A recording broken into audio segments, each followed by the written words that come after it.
তৃণমূলের অঞ্চল সভাপতির বিরুদ্ধে চুরি করে অ্যাম্বুলেন্স বিক্রি করে দেওয়ার অভিযোগ। উত্তর 24 পরগনার বসিরহাট মহকুমার হিঙ্গলগঞ্জ বিধানসভার পাটলিখানপুর এলাকার ঘটনা। তৃণমূলের অঞ্চল সভাপতি সেলিম মোল্লা ওরফে পিন্টুর বিরুদ্ধে অভিযোগ ওঠে। অভিযোগ, চকপাটলি স্বাস্থ্য কেন্দ্রের জন্য দেওয়া একটি অ্যাম্বুলেন্স চুরি করে বিক্রি করে দেওয়া হয়েছে। স্থানীয় বাসিন্দা ও তৃণমূল কর্মীদের দাবি, দীর্ঘদিন ধরে ওই অ্যাম্বুলেন্সে রোগী পরিবহন হতো কম খরচে। অ্যাম্বুলেন্সটি বছরখানেক আগে খারাপ হয়ে যায়। গাড়িটি খারাপ হওয়ার পর যন্ত্রাংশ পরে পুরো গাড়ি ভেঙে বিক্রি করা হয় বলে অভিযোগ।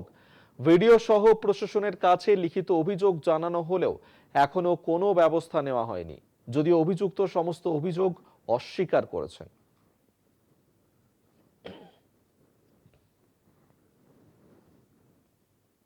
আমার ভিডিওটা অনেকের সহ্য হচ্ছে না।